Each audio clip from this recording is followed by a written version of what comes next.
अस्सलाम वालेकुम dear students, क्या हाल है। स्टडी रूम पीपीएससी में वेलकम करती हूँ आप लोगों का। आहिस्ता आहिस्ता हमने सारे मॉडल पेपर जो हैं वो पढ़ने हैं, साथ साथ हमें हिस्ट्री के बारे में पढ़ेंगे। जो जो जहाँ वर्ड जिसकी ज़रूरत हुई एक्सप्लेनेशन की वो एक्सप्लेनेशन भी देंगे, ताकि आपको फ़र्दर आपके नॉलेज में इजाफ़ा हो।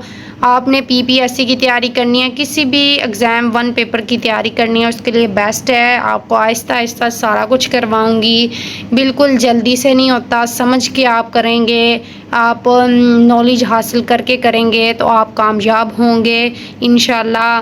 प्यारी लड़कियों, जो आप लोग जिस तरह नावल पढ़ती हो उन सबको छोड़ के बहुत ही एक कंफर्ट जोन आपने बना लेना है। वहाँ पे आपने बुक रखनी है, आराम से बुक ना रखें, कॉपी पेंसिल ले लें, मेरा चैनल की वीडियो खोल लें, साथ साथ आपको मैं समझाती जाऊंगी और आप पढ़ते जाएंगे। आपको मॉडल पेपर्स की ज़रूरत ही नहीं पड़ेगी लेने की। सबसे पहले हम डिस्कस कर लेते हैं, ये ऊपर लिखा हुआ है प्रोवेंशनल मैनेजमेंट सर्विस पीएमएस का मॉडल पेपर नंबर 1 है। Punjab public service commission written test for requirement to the post of provincial management service ETC BS 17 2020। Okay, सबसे पहले हमारे पास है ऑप्शन है Shandur pass connect Chitral with Gilgit. Connect होता है गिलगित के साथ। Karakoram highway between Pak and चीन वाज कंप्लीटेड इन 1978। अगर तो आपके पास ऑप्शन आ जाता है 1978 और 1979, तो फिर आपने उसमें से 1979 ऑप्शन लगाना है, 1978 नहीं लगाना। अगर 1979 नहीं आता तो फिर आपने 1978 लगा देना है। ये आपने लिख लेना है अपनी कॉपियों पे। बिना लिखे आप किसी भी चीज़ को रट्टा लगा के नहीं तैयार कर सकते। आप एक अच्छे तरीके से अपनी एक नोटबुक परचेज़ करें, एक पेंसिल लें, उस पर साथ साथ लिखते जाएं और दोबारा उसको एक बार पढ़िएगा, आपके दिमाग में वो बैठ जाएगा। Tomb of Khwaja Farid is in Kot Mithan. ठीक है, ख्वाजा गुलाम फरीद जो हैं वो, यहाँ ख्वाजा फरीद जो हैं वो 19वीं सदी के सूफ़ी पोइट हैं पंजाब के। ये जो हैं चिश्ती निज़ामी सूफ़ी हैं, ठीक है।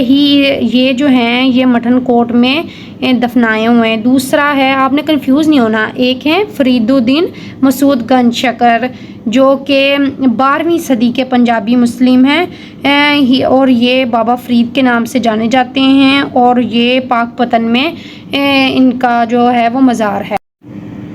नेक्स्ट है हमारे पास the chairman of national economic council is. यहाँ पे उन्होंने इसका ऑप्शन तो प्राइम मिनिस्टर दिया था, लेकिन ये कोई भी नहीं है, नॉन ऑफ दीज आएगा इसका। Who was the first Muslim governor of Punjab? Sardar Abdurrab Nishtar. Okay, objection resolution was presented in the constitution assembly 7 मार्च 1949 में। The only vice president of Pakistan was Noorul Amin.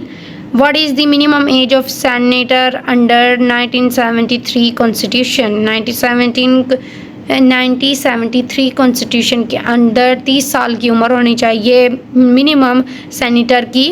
Term of the office of election commission of Pakistan 5 year, यानी कि prime minister की कितनी जो है वो term होती है, वो 5 साल की मुद्दत होती है। आगे हमारे पास है on the advice of prime minister chief minister and president and the governor are bounded to dissolve the assembly within in 48 hour. यानी कि हमारे जो वज़ीर आज़म हैं उनके कहने पर जो हैं वो बाउंडेड होते हैं प्रेसिडेंट एंड गवर्नर के, वो असम्बलियाँ तोड़ दें 48 घंटों के अंदर अंदर।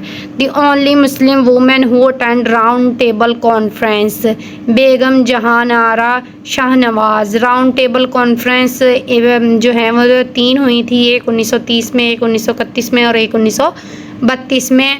ये जो है ये बरसगीर के जो हालात थे, जो आज़ादी के थे हमारे पाकिस्तान और हिंदुस्तान के, उस हवाले से ये ऑर्गेनाइज़ की गई थी। कोई इतनी ख़ास ये कामयाबी नहीं हुई थी इनकी राउंड टेबल कॉन्फ्रेंसेस की।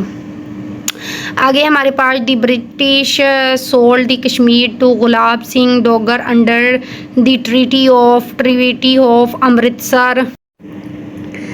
नेक्स्ट है हमारे पास और Abdul Salam first Nobel prize recipient of Pakistan got his PhD degree from which university. यानी कि अब्दुल सलाम जो हैं हमारे फर्स्ट जिन्होंने नोबेल प्राइज़ पाकिस्तान की तरफ से लिया था वो हैं यूनिवर्सिटी ऑफ कैम्ब्रिज से। ठीक है। Habba Khatoon is a famous poetess of language. यानी कि हिब खातून किस ज़बान की फ़ेमस शायरा हैं? Kashmiri. Renowned Urdu writer Mushtaq Ahmad Yusufi by professional was के ये प्रोफेशन यानी काम क्या करते थे? ये बैंकर थे और शायर भी थे। लोरी पास कनेक्ट देर विद चित्राल। यानी लोरी पास जो है वो मिलता है देर विद चित्राल के साथ। Doctor Ruth Pfau the mother Teresa of Pakistan campaigning against with which disease. Leprosy के अगेंस्ट जो है वो उन्होंने अपनी सारी ज़िंदगी सर्फ की थी। पाकिस्तान में उन्होंने बहुत अच्छा काम किया था। नेक्स्ट है हमारे पास the United national general assembly has declare in decade 2021 to 13 as the decay on ecosystem restoration। Ecosystem restoration का मतलब है कि जंगलात, झीलों और दूसरी नेचुरल एरियाज़ को जो तबाहशुदा हैं या जो नुकसान पहुंचा है उनको दुरुस्त करना। और इकोसिस्टम रिस्टोरेशन के ज़रिए हम नेचुरल हैबिटेट को फिर से कायम कर सकते हैं। हम उसके एनवायरनमेंट की सेहत को बैलेंस कर सकते हैं और उसको बरकरार रखा जा सकता है। ठीक है। Next is identify the most benefit sector of Pakistan because of GPS plus duty free access to European union. Textile and garment जो हैं वो सबसे ज़्यादा बेनिफिट सेक्टर है पाकिस्तान का। ये सेक्टर पाकिस्तान की एक्सपोर्ट का बड़ा हिस्सा है और यूरोपियन यूनियन की ड्यूटी फ्री एक्सेस से इस सेक्टर को मज़ीद तरक्की हासिल हो सकती है। नेक्स्ट है हमारे पास जो वो है the title of ambassador of Hindu Muslim unity was given to Quaid-e Azam by Sarojini Naidu. Sarojini Naidu जो हैं वो इंडियन पोइट्स भी थी। वो 13 फरवरी 1879 से 2 मार्च 1949 उनका जो है वो बर्थ और डेथ है जो उनके सन हैं। Was an Indian independence activities and poet थी और ये बर्न हुई थी बंगाली हिंदू फैमिली में। और ये जो है फर्स्ट वुमेन प्रेसिडेंट थी कांग्रेस में और ये फर्स्ट वुमेन थी एनी इंडियन स्टेट की सरोजनी नायौद। आपको मैंने इसके बारे में भी थोड़ी सी जनरल इंफॉर्मेशन फ्राहम कर दी है। नेक्स्ट इज़ कायदे आज़म resign from the membership of Imperial Legislative Council of Account। Next है Quaid-e Azam resign from membership imperial legislative council on account of Rowlatt act. सबसे पहले आपको बताती हूँ लेजिस्लेटिव काउंसिल का मतलब क्या है। ऐसी तंजीम एक कानून साजी नुमाइंदगान की एक जमात होती है जो कि एक मखसूस इलाके या मुल्क के कानून बनाने और तरक्की देने के लिए मदद फराहम करती है। इस कौंसिल में कानून साजी के लिए मखसूस तंजीमी फ़ैसलों और कानून को मंजूर करने के लिए इस्तेमाल होती है। अब बात आ जाती है, अब मैं आप लोगों को बता देती हूँ रूलेट एक्ट जो है वो क्या है। रूलेट एक्ट जो है वो एक ऐसा कानून पास किया गया था कि जिसमें कोई भी इंडियन जो बगावत की वजह से उसको जेल में बंद कर दिया जाएगा और कोई भी उस पे की पूछताछ नहीं की जाएगी या कोई वकील नहीं करवा सकेगा। 2 साल के लिए उसको जेल में बंद कर दिया जाएगा। ये ब्रिटिश के लोगों की तरफ से नाफिज किया गया था, बाद में इसको ख़त्म कर दिया गया था। नेक्स्ट है हमारे पास wealth of nation was written by Adam Smith. ये एक बुक थी वेल्थ ऑफ नेशन जो कि इकोनॉमी के बारे में थी। एडम स्मिथ ने लिखी थी जिसमें बताया गया था कि हम अपनी मुल्क की इकोनॉमी को किस तरह से बेहतर कर सकते हैं। बहुत अच्छी बुक है वेल्थ ऑफ नेशन इकोनॉमी के बारे में। Statue of Liberty was given to USA by France.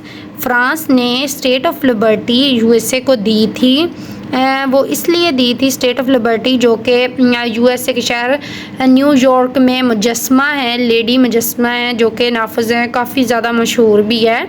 इसको सर्च करके आप स्टेट ऑफ लिबर्टी को देख सकते हैं। ये इन्होंने 100 साल पूरे होने पर यूएसए को दिया था। Watergate scandal is related to spying. The Article 3 Sustainable Development Goal of UN related to health. Sustainable जो गोल था वो रिलेट किया गया था हेल्थ के साथ। Versailles settled peace in Europe. ये जो है काफ़ी ज़्यादा वर्ल्ड वार के 1 के बाद जो है ट्रीटी साइन की गई थी, जिनमें से एक ट्रीटी जो थी वो ये वाली भी थी। इसका मतलब था कि जो है दुनिया में सुकून कायम करना था उसके जंग के बाद।